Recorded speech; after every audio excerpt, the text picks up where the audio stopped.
It's 6 a.m. 6 a.m. We're going to film. There are farmers waiting for us. We'll be watching people harvesting crops on the front line. The farmers' fields we have been invited to visit are located around the town of Orikhiv, which is an hour's drive from Zaporizhia, so we go there. We almost didn't have time to see anything, and immediately we go to visit the mayor. Hello? Hello? He should know the course of things, so to speak. It's quiet so far. I think they've been kicked out of here with HIMARS and all that new stuff. Was it the first one? Yes, on the second month of the war. After 10 days, it hit for the second time. It wasn't accidental. So these two missile hits were directly... Of course, if the first hit, we could consider it as an accident. The second one, I'm sure, was done on purpose. The city is terrorized. Lately, it's been getting absolutely terrorized. They can't take it, so they want to destroy it. Oh, I'm sorry. It's okay. The missile parts hit the car. It was a service car. But I want to say that it burned instantly. Literally 2 minutes and it was impossible to approach.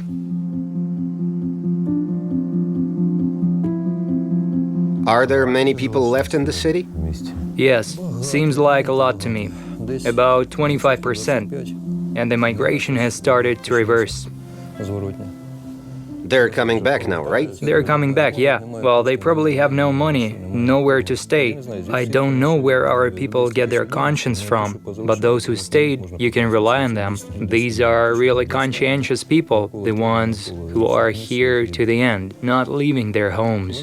They are no less heroes than our army. Our utilities are driving around the objects in armor vests because the objects are in gray zones. I mean, the water supply, the electricians who restore electricity. It's about gas workers, the rescuers. They're true heroes. Good afternoon. Good afternoon. Sorry to interrupt. Not at all. Svetlana Mykolaevna, Deputy Mayor. Yevgen. Svetlana Mykolaevna is the first main and irreplaceable deputy, or should I say a head in some cases, because she works really hard. How's life here? Noisy. Noisy. Yes, it is more or less calm today. The most important thing is that there are no planes and helicopters, no bombing. As I said before, Yes, there was some shooting during the night. Thank God it wasn't phosphorus bombs or concussion mines tonight. And nothing was burned. Were there phosphorus and concussion mines? We have them all the time. The town is on fire. since the end of the first month, they have been working with thermal and cluster bombs. What memoranda? What military conventions? They're working with everything they've got, hitting wherever they can, where the military has never been. Apartment buildings, residential areas, communal infrastructure, schools, kindergartens. I'll show you around, or Svetlana Mykolaevna can take you for a ride. They even fight with this cemetery here. From the first days of the war, we had absolutely all the shops closed. Pharmacies were closed. The war started on the 24th, and on the 4th of March, we started handing out humanitarian aid. Thanks to our boys, thanks to all our efforts, we stopped this horde at the borders of our city. They went no further, thanks God. But 3 villages in our community remain occupied. They have already been occupied since the 4th of March without electricity, gas or water. People remain there. At the moment, people are not being let out. Not at all. They don't let them out. If somebody gets sick, they give them 10 days to go to the town of Tokmak and return.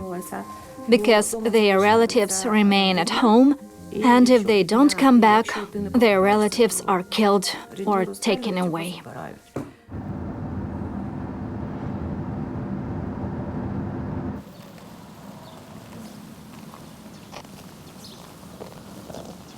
Are there 500, almost 600 such buildings? Those that are registered. But we have people who have moved out and haven't registered yet. There was such heat here that the pipe was broken. We had to replace the pipe to supply water to the city. There were a lot of hits at the windows.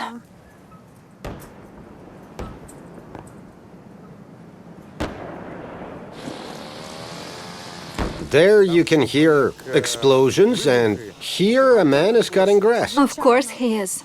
We live here. If we have a possibility, we try to live. We show them that we cannot be broken. You can hear the sounds of our goats, can't you? And it feels like the city is alive. And if it were quiet, the city wouldn't be alive. They bomb a lot at night, really hard. The people are living in basements. Those who stayed, they are living in basements. How do you live here? There she is. Look how small she is and how much she helps us. She helps us with everything. People are different. There are good and bad ones. Those who were bad before the war are even worse now. Even if they are Ukrainians. They are even worse than they were. And she's, look, a shorty. Is she supposed to walk like that? She's supposed to walk around in a dress with a hairstyle. Look at that. What is that? Who did this? Those bastards did it. I tell everyone so everyone knows. I'm Russian. I'm ashamed to be Russian. I was brought here when I was 10 years old. My parents are also Russians, while my father is Bulgarian. My mom was a cleaner and my dad was a driver. They were on the board of honor. There's one old hack in the block. She's a nationalist. I've been friends with her for 50 years, and they say they're gonna break us up. Why do they bastards do that? So my hands are shaking. We're shutting it down so no one can come in. We're strapped down to make sure bandits don't get in. What do you think? It's scary here at night without any lights. 3 people sleep here. And there's a man, he's very sick.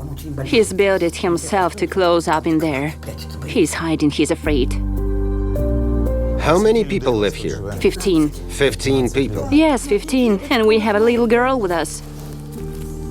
And we have a generator there. But we covered it up. Yes, and a little girl. This is how people sleep here. And this is where we sleep every night. Because when they start bombing, we are scared. I've already broken the lock of the door because my hands were shaking. Are they shelling every night? Every night we sleep here. We are afraid to sleep in the flat.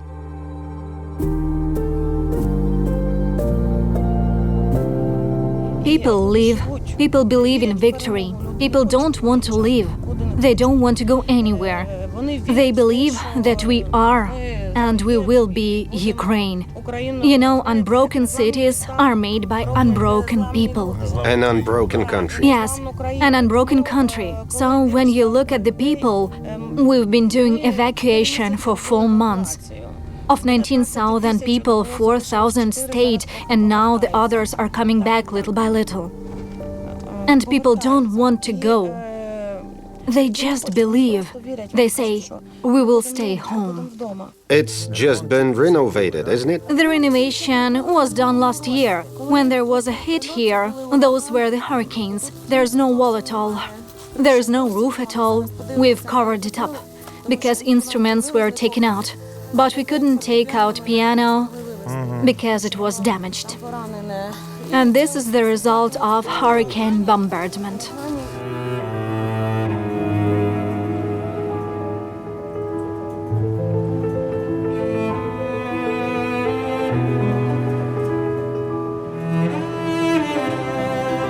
Be careful not to let anything fall on your head. Well, this wall's gone. It's all cleaned out now.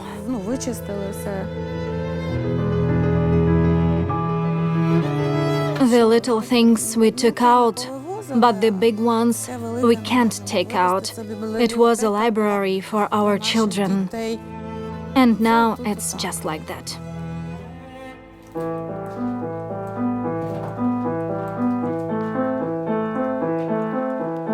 That's how our piano sounded like. This is our main institution, Gymnasium Caesarea. This institution is one of the top 100 schools in Ukraine. You see, it's modern. You see what is left of our new gym. I mean, they shoot at the places that are brand new? Yeah. Or am I imagining things? Or not? If a school is built, it must be destroyed. It was a hurricane. You see, the desks, the equipment, everything was here. Everything was here. Everyone hoped it would be over quickly, that this horde would be quickly beaten back. Well, it won't be quick, but we'll beat it. Yeah.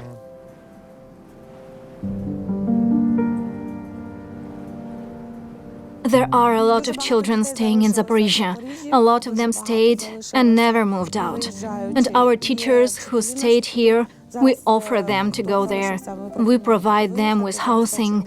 We provide them with laptops so that they can teach online. It's a pity, but we'll rebuild everything and make it even better, because we are strong.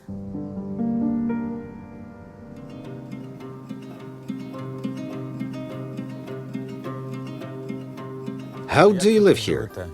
Oh, we don't get out of the basement. We have fun living here, crying and laughing. I went to the cemetery yesterday. What have they done to the cemetery? The whole cemetery is broken. Both monuments of my parents and my in-laws are destroyed. The trees are all turned down. For what? What have we done to them?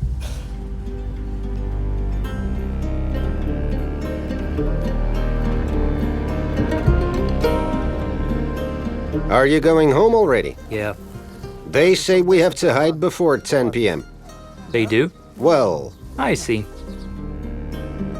The scariest thing is to get used to the war, you know, because at the 5th month you feel it's scary. Because when you get used to it, it's scary. This is why we stimulate ourselves and our citizens that we have to fight, we have to believe. War is scary, but it will end, and it won't be forever. We just believe in our boys, we support our armed forces. We are always with them, and they support us, and I'm very grateful to them. When the hospital was evacuated, the military doctors helped us a lot. When there's shelling, military doctors help us. A big gratitude to them, and the fact that they stopped them at the border of Orikhiv is a big deal. so that's the life on the front line. And we drive even further, to the final point of our route. Boys, glory to Ukraine! Glory to the heroes! We will visit our friends who are dealing with the world food crisis. The people who make bread, even in times of war.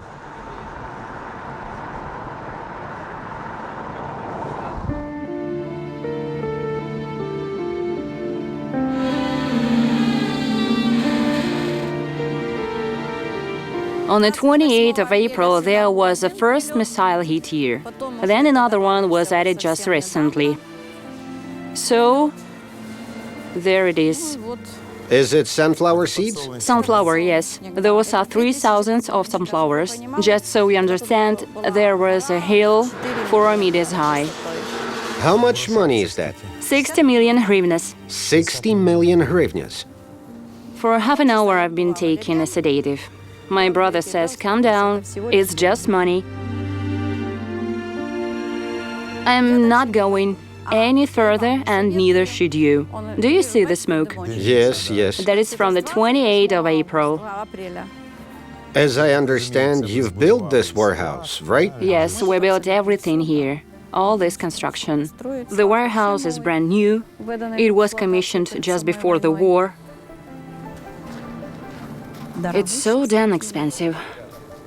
Yeah, you build and build, you work and work, you do and do it. 60 million hryvnias. The harvesters were standing, the machinery was standing, the whole place was full of machinery. This is a pesticide warehouse. Further on, there is a roofless warehouse for spare parts. Just so you understand, pesticides in agriculture are the most expensive. But we managed to get them out before those hits. We had a fancy canteen here, an office. Oh well, looters have been here too. The safe was unlocked. They did whatever they wanted in here. Anybody could come in here. Is the kettle gone? The kettle's probably gone too. Some stupid person doesn't know that without this thing, the kettle doesn't work. This is the kettle itself.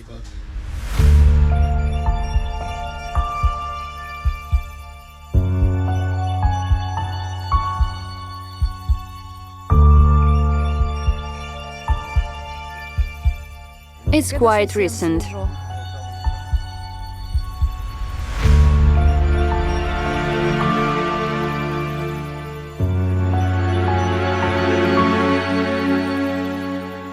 Did it hit today?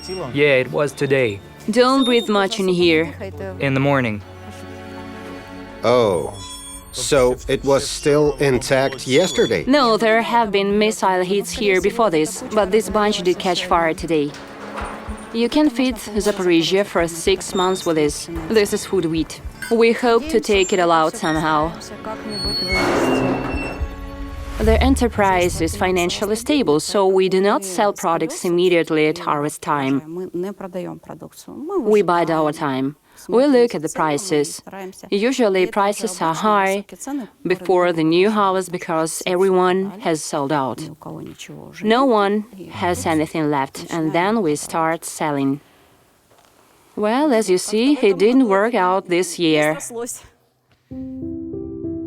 How does it feel when you're building, doing, planning something, and then suddenly there's nothing? Well, for half an hour it was really hard, actually. And then I just realized it's war. As my brother said, it's just money. We're alive and healthy. We'll rebuild, we'll earn it. It's money. That's all. And the money... Is there such a thing as... No. It would be worse if my house was destroyed. That's a house. And this is production. We didn't fire people. We didn't fire the suppliers. We kept them. We had a power reserve. We'll share it. It's a pity, a real pity. I couldn't come here for probably a month and a half. And then, well, money. We lost it. Well, what can you do? Yeah, what can we do? We're alive and healthy. Of course, if I were 45 years old, it would be better. But that's all right. There's a reason to live another 20 years. I understand what needs to be done here. I understand what to start with. I even understand the amount of money that needs to be invested here. So, once it's over, I will restore it. This is the part I'm going to restore. I will definitely restore it. And in spite of the constant shelling, our heroes continue to do their job. The armed forces protect Ukrainian land and farmers cultivate it. So, isn't it scary to be working in the field now? It is scary.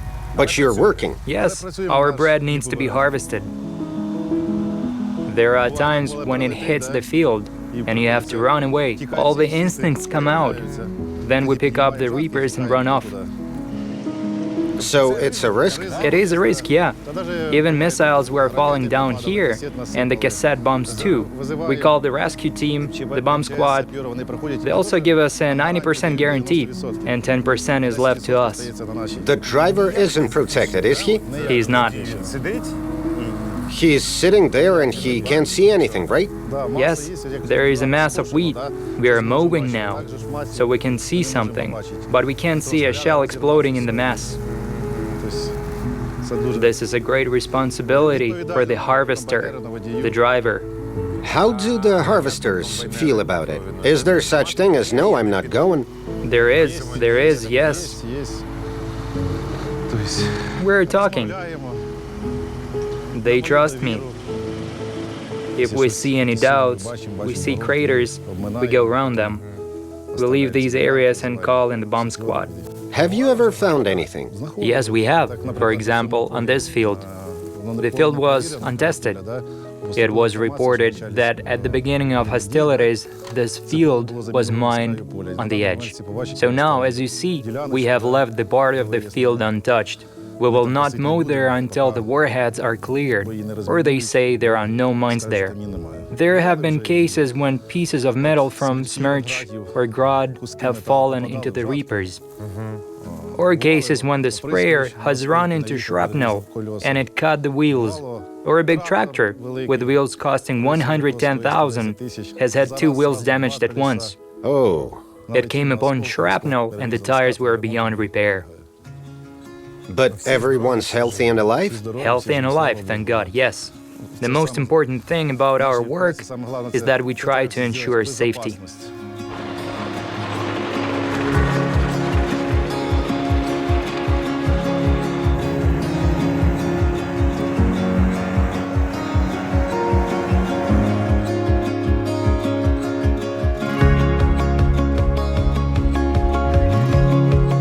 We won't let the world starve, will we? We won't. We will feed them, yes. That's for sure.